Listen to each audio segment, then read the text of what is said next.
नमस्कार। राज्यसभा टेलीविज़न में आपका स्वागत है। मैं हूं अखिलेश सुमन और आज हमारे बहुत ही खास मेहमान हैं जयराम ठाकुर। जयराम ठाकुर हिमाचल प्रदेश के नवनिर्वाचित मुख्यमंत्री हैं। जयराम जी, बहुत बहुत बधाई आपको। बहुत धन्यवाद। राज्यसभा टीवी आपसे एक खास तरह का सवाल पूछना चाहता है कि हिमाचल प्रदेश एक पहाड़ी इलाका है, मैदानी इलाके भी हैं। तो हिमाचल प्रदेश में विकास की कमी रही है, जनता महसूस कर रही थी और इसीलिए आपकी सरकार आई है। तो हिमाचल प्रदेश के लिए कौन सी विशेष बात है जो आपके जहन में है और मुख्यमंत्री बनने के बाद पहली बार उसे लागू करेंगे? निश्चित रूप से हिमाचल एक ऐसा हमारा प्रदेश है, ज़्यादातर हिस्सा उसमें पहाड़ी है लेकिन थोड़ा मैदानी इलाका भी है, और इसलिए वहाँ योजना बनाने में, काम करने में जो है वो अलग अलग तरीके से हमको काम करना पड़ता है। लेकिन उसके बावजूद भी पूरे हिमाचल के सर्वांगीण विकास के लिए, पहाड़ी राज्यों के लिए हमारी योजनाएं अलग तरह से बनती हैं, उनको अलग तरह से लागू करते हैं, और उसके साथ साथ में मैदानी इलाकों में जो काम करने की बातें होती है उसमें थोड़ा अलग होता है।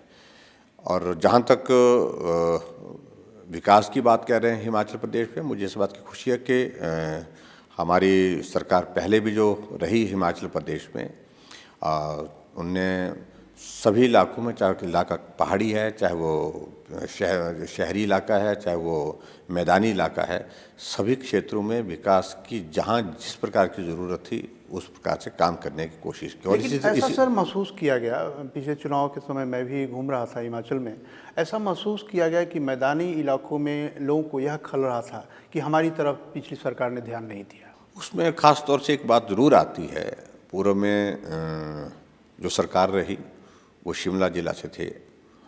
शिमला ज़िला पहाड़ी, एकदम पहाड़ी ज़िला पड़ता है, जिसमें बहुत जो है वो पहाड़ भी हैं, दुर्गम भी है। उस दृष्टि से मुख्यमंत्री वीरभद्र सिंह उस वक्त जो थे कांग्रेस की सरकार के दौरान, उनका रुझान ज़्यादातर जो है वो उस तरफ रहता था, और जिसके कारण जो है वो नीचे वाले इलाके के लोगों ने महसूस किया कि जो हमारे यहाँ पर विकास को तरजीह मिलनी चाहिए उस तरह से नहीं मिल पा रही है। जो हमको काम करने के लिए यहाँ पर सहयोग मिलना चाहिए सरकार की ओर से, वो सहयोग में कमी, ऐसा महसूस किया गया। लेकिन मैं इस बात को सुनिश्चित करता हूँ आने वाले समय में ये ऊपर नीचे की जो लड़ाई जो है, मैदानी पहाड़ी, ये सारी लड़ाई ये समाप्त हम पूरे हिमाचल प्रदेश के लिए हैं, और हिमाचल प्रदेश के सर्वांगीण विकास के लिए एक मुखी होकर के काम। जी, एक बहुत ही खास बात कही आपने कि पहाड़ी और मैदानी इलाके के बीच का जो लड़ाई जैसा माहौल कई बार बनाने की कोशिश की गई, तो आप इसको पाटने के लिए क्या करेंगे? हम कोशिश करेंगे जो पहाड़ी इलाका है वहाँ की ज़रूरतें किस प्रकार की हैं उनको वहाँ पूरा करेंगे, और जो मैदानी इलाके में जो विकास की दृष्टि से जो ज़रूरतें हैं वहाँ पर, उनको वहाँ पर पूरा उस रूप में करने की कोशिश करेंगे। लेकिन ये क्षेत्रवाद का भाव जो है ये कभी ना अपने जहन में पहले रहा है, ना आने वाले समय में रहेगा। कनेक्टिविटी पहाड़ी इलाकों में एक बड़ी समस्या के रूप में दिखती है। कनेक्टिविटी का प्रॉब्लम है, सड़कों की कमी है और बुनियादी ढांचे जो है उनकी कमी है, तो उस पर आपकी सरकार का क्या रुख रहेगा? ये बात सच है कि हिमाचल प्रदेश में पहाड़ी प्रदेश है, और पहाड़ों में कनेक्टिविटी, सड़क बनाना बहुत कठिन होता है। जहाँ मैदानी इलाके में हम 2 लाख से 1 किलोमीटर सड़क बना लेते हैं, वहाँ पहाड़ी काटने में, जो पहाड़ को काटने में जो है कई जगह 50 लाख रुपए 1 किलोमीटर सड़क पर ही खर्च हो जाता है।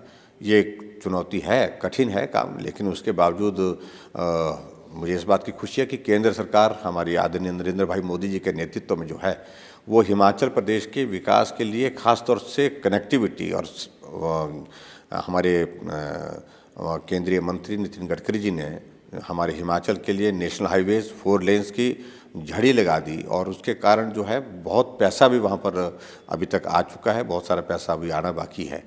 और मुझे लगता है कि ये कनेक्टिविटी का मसला काफ़ी हद तक उससे सॉल्व हो जाएगा, समस्या का समाधान होगा। पर उसके बावजूद भी बात ठीक है कि रेलवे की कनेक्टिविटी हमारे हिमाचल प्रदेश। हाँ, पीयूष गोयल साहब गए थे वहाँ जिस समय चुनाव प्रचार चल रहा था, तो हम भी उनसे मिले थे, तो वो भी कुछ बता रहे थे कि हम रेल लाने का। तो आपके मन में क्या योजना है? रेल कैसे, अंग्रेजों के बाद वहाँ रेल गया ही नहीं? हाँ, ये बात ठीक है कि रेल एक हमारे हिमाचल का एक सपना है कि रेल वहाँ पहुँचे, और उस दिशा में हमारे केंद्र में जितने भी हमारे नेतृत्व यहाँ आते रहे सब लोगों ने कोशिश की है। कोशिश करने के बाद हम इस कोशिश को और तेज़ गति से करने की कोशिश करेंगे कि ताकि हिमाचल प्रदेश में रेलवे नेटवर्क जो है वो ज़्यादा बढ़े और जो आने जाने की एक सुविधा, जो कनेक्टिविटी का जो इशू जिस पर आप बात कर रहे हैं उसका हम समाधान कर सकें। कोई मन में ऐसी बात है कि रेल कहाँ से कहाँ तक जोड़ेंगे आप हिमाचल में, कहाँ? नहीं, उसमें सीधी सी बात है कि केंद्र से हमारे स्वीकृत प्रोजेक्ट्स हैं, चाहे वो पठानकोट जोगिंद्रनगर से लेकर के ले जाने की बात है, चाहे वो हमारे यहाँ पर ऊना से होकर के रेलवे लाइन को आगे बढ़ाने की बात है, चाहे वो भानुपुली बिलासपुर से होकर के जो सड़क उस रेलवे को आगे बढ़ाने की बात है। तो ये तमाम तीन प्रोजेक्ट 3 दिशाओं से है। विशेष तौर से वो प्रोजेक्ट ऑलरेडी यहाँ पर जो है सबमिटेड हैं केंद्र में, और उसमें कुछ मसलों को लेकर के वहाँ पर सैद्धांतिक जो है उसकी स्वीकृति भी मिल चुकी है और काम शुरू होना है। बजट प्रोविजन भी है उसमें, लेकिन कम है, हम इस बात से सहमत हैं। लेकिन उसके बावजूद मुझे लगता है कि आने वाले समय में हम उस दिशा में सफल होंगे। आदरणीय मोदी जी के नेतृत्व में हिमाचल प्रदेश में रेल पहुँचे, ये सपना साकार होगा, हम ऐसी उम्मीद करते हैं। तो एक पहाड़ी इलाकों में, पहाड़ी शहरों में खास करके मैं देखता हूँ कि पार्किंग एक बहुत बड़ी समस्या के रूप में थी पिछली सरकार के समय भी। तो पार्किंग के लेकर आपकी पार्टी ने भी कुछ कहा था कि पार्किंग को हम कैसे करेंगे, उसके बारे में आपका क्या? हाँ, ये विशेष तौर से पहाड़ी राज्य में ज़्यादा दिक्कत इसलिए होती है क्योंकि वहाँ पर जगह की कमी होती है, खुला मैदान होता नहीं है, और उस कारण से लोग जो है वो गाड़ियाँ खरीद रहे हैं, खरीदने के बाद पार्किंग है नहीं, सड़क के किनारे खड़ी करते हैं, उसके कारण बहुत असुविधा होती है। हम कोशिश करेंगे कि ऐसे चिन्हित करके जो कुछ स्थान जहाँ पार्किंग बनाई जा सकती है उसको सुनिश्चित करेंगे, क्योंकि आने वाले समय में इस बात को हमको स्वीकार करना चाहिए कि ट्रैफिक बढ़ेगा, कम नहीं होगा। पॉपुलेशन जब बढ़ रही है, ट्रैफिक भी बढ़ेगा उस अनुपात में, और उसके साथ साथ में ये जो ट्रैफिक की जो समस्या है, पार्किंग की जो समस्या है, ये समस्या और ज़्यादा बढ़ सकती है। इसके लिए समय रहते कदम उठाने की आवश्यकता है, वो करेंगे। तो कनेक्टिविटी के बाद जो एक सवाल ये आता है कि जो रोज़गार का मामला है, बीजेपी ने वादा किया था कि रोज़गार को हम बढ़ाने की कोशिश करेंगे, तो रोज़गार के लिए आपके मन में क्या बात है? हम इसमें एक बात तो कहना चाहते हैं कि सभी लोगों को सरकारी रोज़गार मिलना, सरकारी नौकरी मिलना, ये तो संभव नहीं है। लेकिन उसके बावजूद भी हिमाचल एक ऐसा प्रदेश है जहाँ पर्यटन की बहुत सारी संभावनाएं हैं, और पर्यटन जो है वो रोज़गार को बहुत बड़ा सहयोग देता है, और उसके साथ साथ में और भी स्वरोजगार के जो माध्यम जो है हिमाचल प्रदेश में हम तलाशने की कोशिश करेंगे, और उसमें जो हमारे बेरोज़गार नौजवान हैं उनको जो है वो सरकारी क्षेत्र में और सरकारी क्षेत्र के साथ साथ में गैर सरकारी क्षेत्र में भी रोज़गार के संसाधन जुटाने की हम कोशिश करेंगे, और मुझे लगता है कि काफ़ी हद तक उसमें हम जो है उसमें सफल होंगे, ऐसा मुझे पूरा विश्वास है। जी, तो एक एग्रीकल्चर जो है वो रोज़गार का एक बड़ा साधन बनता है। मैदानी इलाका आपके पास काफ़ी है और पहाड़ी इलाके में भी संभावनाएं हैं, सेव तो काफ़ी होते हैं और भी हैं। तो इस क्षेत्र में, एग्रीकल्चर के क्षेत्र में आपकी क्या? कृषि एक हिमाचल प्रदेश के लिए एक बड़ा एक माध्यम है ग्रामीण क्षेत्रों में काम करने के लिए, रोज़गार का भी, और उसके साथ साथ में कृषि के साथ साथ में जो हमारा जो हॉर्टिकल्चर है, ख़ासतौर से सेब का जहाँ उत्पादन होता है, वहाँ सेब उत्पादन एक आय का बहुत बड़ा एक ज़रिया है हिमाचल प्रदेश में। और उसके साथ साथ में हम कोशिश करें कि भी अब जो हमारी एक ट्रेडिशनल जो पुरानी खेती का एक तौर तरीका रहता था उसमें थोड़ा परिवर्तन लाया जाए, और नए आजकल जो जैविक खेती की ओर हम बढ़े। जैविक खेती के साथ साथ में और तरह से जो नए कृषि के क्षेत्र में जो काम करके जो है जिन प्रदेशों ने अच्छा काम किया वहाँ की भी जानकारी हासिल करके तो और भी यहाँ पर प्रोडक्शन हमारे बढ़े, चाहे वो गेहूं की है, चाहे वो मक्की की है, चाहे वो धान की है, जितनी भी फसलें हम यहाँ पर पैदा कर सकते हैं उस दृष्टि से हम काम करने की कोशिश करेंगे। लेकिन ये बात ठीक है कि बहुत ज़्यादा रुझान जो है कृषि की तरफ जो हिमाचल प्रदेश में अब हम हिमाचल के पूरे देश भर में हम देख रहे हैं कि लोग जो है वो रोज़गार की तलाश में घर छोड़ करके, ज़मीन छोड़ करके जो है वो शहर की तरफ निकलते हैं। तो इस तरह से करने की आवश्यकता है। जब गाँव में कुछ इस तरह का हम खेती के क्षेत्र में, कृषि के क्षेत्र में कर सकते हैं, तो मुझे लगता है कि रोज़गार के संसाधन में उसमें से निकल करके। जी, तो एक जो प्रधानमंत्री जी ने भी खुद ही एक बार बात कही थी कि जैविक खेती के लिए हिमाचल प्रदेश को हब बना दिया जाए, तो क्या उस दिशा में आप कुछ सोच? उस दिशा में हमने कल ही अपने कुछ अधिकारियों से हमने बात की कि इस सारी चीज़ को लेकर के क्या किया जा सकता है। इस बात को लेकर के थोड़ा आप तैयारी करें और हमको जानकारी देंगे, और उसके बाद हम भी कोशिश करेंगे उसमें कि भाई सरकार हिमाचल प्रदेश में ख़ास तौर से जैविक खेती को प्रोत्साहित करे, और उसके साथ साथ में कृषि की तरफ से जो रुझान जो लोगों का हो रहा है, कम हो रहा है, तो उसमें और रुचि, और उसमें जो है रुचि तब हो पाएगी जब वहाँ से आय का साधन हमारा बढ़ेगा, अच्छी प्रोडक्शन होगी, अच्छी मार्केटिंग होगी उसमें से, और उससे आय का स्रोत जब बढ़ेंगे तो मुझे लगता है कि अपने आप स्वतः ही जो है वो हमारे पास।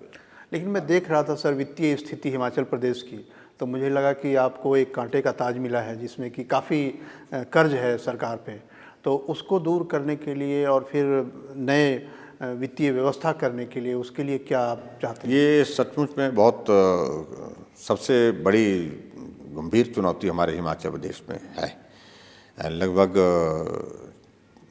46,500 का करोड़ का जो है वो ऋण हिमाचल प्रदेश पर है, और पूर्व की सरकार जो कांग्रेस पार्टी की रही वो उनने संसाधन जुटाने के लिए कोई कोशिश नहीं की, और ना ही अपने खर्चों में कटौती करने की कोशिशें की। और उस दृष्टि से लगातार, क्योंकि हिमाचल प्रदेश पर लंबे समय अगर कोई सत्ता रही वो कांग्रेस पार्टी की रही है, तो उसके लिए दोषी वो है, क्योंकि फिजूल खर्ची करना उनका स्वभाव होता है, उनकी उस सरकार का, उस सरकार के नेताओं का, और उसके कारण हिमाचल प्रदेश में बहुत बड़ा नुकसान हुआ है। लेकिन चुनौती है, स्वीकार करेंगे, और हम उम्मीद करते हैं कि केंद्र में आदरणीय नरेंद्र भाई मोदी जी के नेतृत्व में जो सरकार है वो हिमाचल के लिए विशेष मदद करने की कोशिश करेगी। मैं ये देख रहा था कि आप पार्लियामेंट्री सेक्रेटरीज और इस सब को भी की संख्या कम करने जा रहे हैं, ऐसा मैंने सुना खबरों में। लेकिन आपके पास 44 विधायक हैं, और 44 विधायक में मंत्रियों की संख्या तो बहुत कम होती है, तो उन विधायकों को किस तरीके से शासन में आप महत्व देंगे ताकि उन लोगों का भी विकास में योगदान हो? हाँ, पहले मंत्रिमंडल में सदस्यों की संख्या काफ़ी ज़्यादा हुआ करती थी, लेकिन अब एक कानून आने के बाद जो है वो हमारे हिमाचल प्रदेश में सिर्फ 12 मंत्री बन सकते हैं, मुख्यमंत्री को मिला करके। तो ये कठिन काम तो है, और हम इस मंशा के भी हैं कि बहुत ज़्यादा CPS के पद या दूसरे पद जो है वो भी सृजित ना किए जाए, क्योंकि आर्थिक बोझ पड़ता ही है। लेकिन फिर भी जहाँ आवश्यकता होगी उस बात से नकारा नहीं जा सकता है, इनकार नहीं किया जा सकता है। लेकिन हमारी कोशिश होगी कि बहुत सारे ऐसे क्षेत्र हैं जहाँ पर जो है वो फिजूल खर्ची को रोका जा सकता है, अपने खर्चों को कम करके जो है प्रदेश की आर्थिक स्थिति में थोड़ा कंट्रीब्यूशन दे सकते हैं। कंट्रीब्यूशन यानी कि वहाँ थोड़ा हम बचाव कर सकते हैं, उस दृष्टि से कदम उठाने की कोशिश करें। लेकिन सर कई बार ये बातें आती हैं कि एजुकेशन का जो क्षेत्र है, हिमाचल प्रदेश के लोग पढ़ने लिखने में काफ़ी रुचि रखते हैं, लेकिन एजुकेशन का जो पूरा वहाँ व्यवस्था है वो व्यवस्था चरमरा गई थी, तो उसके लिए क्या आपकी सरकार कुछ ध्यान देगी? हिमाचल में शिक्षा अच्छी है बाकी राज्यों की तुलना में, लेकिन शिक्षा का स्तर घटने की वजह, सबसे बड़ी वजह ये बनी क्योंकि हमने एक्सपेंशन तो की, संस्थान खोल दिए, लेकिन संस्थान खोलने के साथ वहाँ पर इंफ्रास्ट्रक्चर वहाँ पर चाहिए, उसकी कमी है।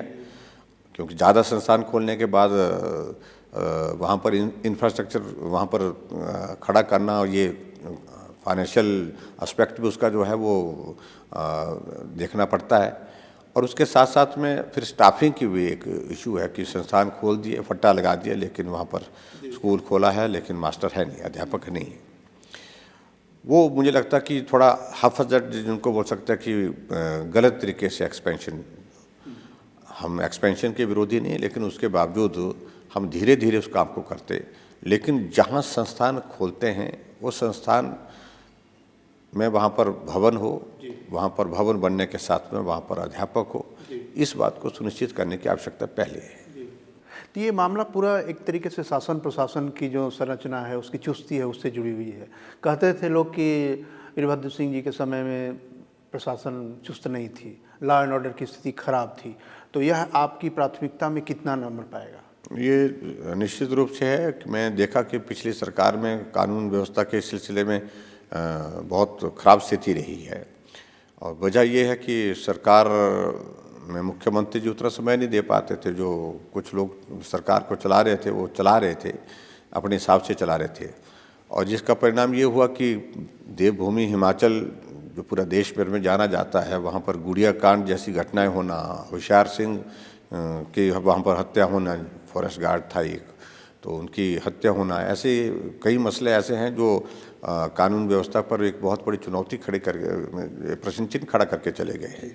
और मुझे इस बात की खुशी है कि मामला सीबीआई के जांच के अधीन है और उसमें न्याय मिलेगा निश्चित रूप से। और हम कोशिश करेंगे कि भी उसमें सीबीआई को उस सारी जांच में जो भी सहयोग करना होगा वो करेंगे। जहां कानून व्यवस्था की बात करेंगे, इसमें कोई ढील नहीं बरती जाएगी सख्ती से अब आने वाले समय में, क्योंकि वो दौर बीत गया। अब नए दौर में जो है कोई भी ढील नहीं होगी। लेकिन सर, जो सबसे महत्वपूर्ण बात यही उठती है कि कई बार लगता ऐसा है कि आप ढील नहीं दे रहे हैं, लेकिन कई बार होता है कि राजनीतिक चुनौतियां इतनी गहरी हो जाती हैं, जैसे कांग्रेस के समय हो गई थी कि उनका जो अपना संगठन था उस पर कई तरह के दबाव थे। आपकी पार्टी के अंदर भी प्रेम कुमार धूमल जी मुख्यमंत्री के रूप में प्रोजेक्ट किए गए थे, लेकिन वो चुनाव हार गए, आप मुख्यमंत्री बने हैं, तो पार्टी के अंदर के टकराव को मैंने संभालना आपके लिए बड़ी चुनौती हो जाएगी। कैसे आप इसे? मुझे नहीं लगता है कि इस सारे चीज़ को लेकर के बड़ी करना है। पार्टी एक है, ठीक है, धूमल जी के नेतृत्व में चुनाव ये लड़ा गया, वो नहीं जीत पाए, वो अलग परिस्थिति है। कई बार ऐसी परिस्थिति आ जाती है, हो जाती है, चुनाव में हार जीत चली रहती है, लेकिन उनका योगदान मुझे लगता है कि हिमाचल प्रदेश में पार्टी को सत्ता में लाने में और सरकार चलाने में हमेशा रहेगा, आगे भी रहेगा। और ऐसा मुझे सिर्फ इतना ही कहना कि जहाँ गुटबाजी की बात कह रहे हैं कि ये बात है ही नहीं हिमाचल प्रदेश में, सब एकजुट होकर के काम कर रहे हैं। मतलब आपके कहने का मतलब है कि प्रेम कुमार धूमल के जो समर्थक ही कहें या जो भी कहें, जो लोग नारे लगा रहे थे या कुछ डिसअपॉइंटमेंट कर रहे थे, वैसे लोगों को डरने की या घबराने की ज़रूरत नहीं है? बिल्कुल भी ज़रूरत नहीं है। हम सब मिल करके काम करेंगे और वो आश्वस्त हैं, वो सहयोग देने के लिए काम में लगे हुए हैं, सब मिल करके काम करेंगे। अच्छा, एक सवाल मैं ये भी पूछता हूँ। वीरभद्र सिंह का एक बयान आया था कल परसों, उन्होंने कहा था कि जो जयराम ठाकुर हैं उनसे मैं यह उम्मीद करूंगा कि बदले की भावना से काम नहीं करेंगे। मतलब उनके कहने का ये क्यों भय उनको सता रहा है?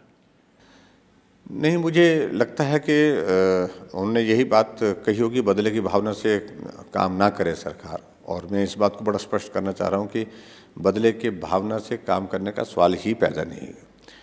हम काम करेंगे, हाँ, जहाँ गलत होगा तो वहाँ कार्रवाई होगी, लेकिन जहाँ ठीक होगा, जहाँ ठीक है तो वहाँ ठीक है, वहाँ किसी को चिंता करने की आवश्यकता नहीं। और बदले की भावना से काम करने की कभी हमारी मंशा पहले भी नहीं रही है और उसके बाद अभी भी नहीं है। तो उनके कुछ केस चल रहे थे उनके परिवार पे, उस पर क्या आपका रुख रहेगा? वो मामले पुराने हैं, अदालत में हैं, चल रहे हैं। उनके बारे में मुझे लगता है कि कहने की आवश्यकता नहीं है कि वो अदालत में ही उसका निर्णय आना है, तो इसलिए हमको कुछ कहना नहीं चाहिए उसमें। अच्छा सर, मेरा आखिरी सवाल, देवभूमि हिमाचल को कहते हैं, बहुत ही अच्छा प्रदेश है, ठंडा भी है। अब उस देवभूमि को वास्तव में कई बार लगता है कि यूरोप जैसा लगता है हिमाचल प्रदेश, कई जगहों पे जाएंगे, उसको संवारने और ज़्यादा निखारने और पर्यटन को बढ़ावा देने, उसके लिए क्या आप सोचते हैं? हमारा उसमें सिर्फ इतना कहना है कि देवभूमि हिमाचल प्रदेश पूरे देश और पूरी दुनिया में जाना जाता है, शांति प्रिय प्रदेश है। धार्मिक पर्यटन की बहुत संभावना है, वहाँ पर मंदिर हैं, लोग दूर दूर से आस्था के साथ वहाँ पर पहुँचते हैं, श्रद्धा के भाव के साथ पहुँचते हैं। और उसके साथ साथ में हिमाचल प्रदेश में सौंदर्य की दृष्टि से भी जो प्राकृतिक सौंदर्य है, वहाँ पर प्राकृतिक सौंदर्य की वजह से भी दूर दूर देश दुनिया के लोग वहाँ पर आते हैं। हम कोशिश करेंगे पर्यटन को बढ़ावा देने की, तीन चीज़ें हैं उसमें। एक तो धार्मिक पर्यटन को बढ़ावा देने की दृष्टि से कुछ ठोस कदम उठाएंगे, और उसके साथ साथ में जो प्राकृतिक सौंदर्य है और उसको बरकरार रखने की कोशिश करेंगे, वहाँ पॉल्यूशन ना हो और वहाँ किसी प्रकार की जो है उस पर्यावरण से छेड़छाड़ ना हो। और उसके साथ साथ में जो एडवेंचर टूरिज़्म है, उस दृष्टि से भी मुझे लगता है कि हिमाचल प्रदेश की एक अपनी एक पहचान है। उन सारी चीज़ों को लेकर के हम पर्यटन को बढ़ावा देने की हिमाचल प्रदेश में कोशिश करें। तो आप उपराष्ट्रपति जी से मिले, प्रधानमंत्री जी से मिले, क्या संदेश है इधर से? आज मैं मुख्यमंत्री बनने के बाद दिल्ली में पहली बार आया तो ये स्वाभाविक रूप से एक शिष्टाचार की भेंट थी प्रधानमंत्री जी से और उपराष्ट्रपति जी से। और मुझे इस बात का खेद है कि राष्ट्रपति जी से हमारी भेंट थी आज, लेकिन हमारी जो है वो यहाँ दिल्ली में विजिबिलिटी कम होने के कारण जो है हमारा जो चॉपर यहाँ दिल्ली पहुँच करके भी उतर नहीं पाया, वापस चंडीगढ़ जाना पड़ा। चंडीगढ़ से फिर बाद में वापस आए हम, तो वो कमी रह गई, उसको पूरा अगली बार करेंगे। लेकिन बहुत अच्छी भेंट शिष्टाचार के नाते हमारी हुई है देश के प्रधानमंत्री आदरणीय नरेंद्र भाई मोदी जी के साथ, और उनके साथ साथ में अपने उपराष्ट्रपति मोदी जी वेंकैया नायडू जी के साथ। गृह और वित्त मंत्रालय आपने अपने पास रखा है, इसका कुछ खास कारण? ज़्यादातर हिमाचल प्रदेश में ये रही है ट्रेडिशन, ये 2 विभाग मुख्यमंत्री के पास रहते रहे हैं और दोनों महत्वपूर्ण महकमे हैं और उनका संचालन एक जगह से हो तो ये उचित रहता है। अगल बगल के जो प्रदेश हैं, खास करके दिल्ली आपसे बहुत नज़दीक से जुड़ा हुआ है, इन प्रदेशों के साथ आप अपने संबंध कैसे रखेंगे ताकि पर्यटक बहुत बड़ी संख्या में जाते हैं, व्यापार भी होता है, उसके साथ आपकी क्या योजना? हमारे संबंध बहुत अच्छे हैं, चाहे वो हमारा पड़ोस का राज्य हरियाणा है, चाहे वो पंजाब है, एक तरफ जम्मू कश्मीर लगता है, एक तरफ उत्तराखंड लगता है। सभी प्रांतों के साथ बहुत अच्छे संबंध है और ये संबंध जो है वो और मधुर होंगे और जो बनाए हुए संबंध वर्षों के वो कायम रहेंगे, लेकिन और मजबूत करने की कोशिश करेंगे और मधुर संबंध हमारे आने वाले समय में रहे, ऐसी मैं कामना करता हूँ। तो मुख्यमंत्री जयराम ठाकुर का ये कहना है कि न सिर्फ पड़ोसी राज्यों के साथ इनके संबंध मधुर रहेंगे, बल्कि प्रदेश में भी राजनीति में जो उथल पुथल पिछले दिनों देखने को मिली थी, उससे भी किसी को भयभीत होने की ज़रूरत नहीं है। राज्यसभा टेलीविज़न के इस खास कार्यक्रम में आज बस इतना ही। अगले कार्यक्रम के साथ हम फिर मिलेंगे, तब तक के लिए नमस्कार।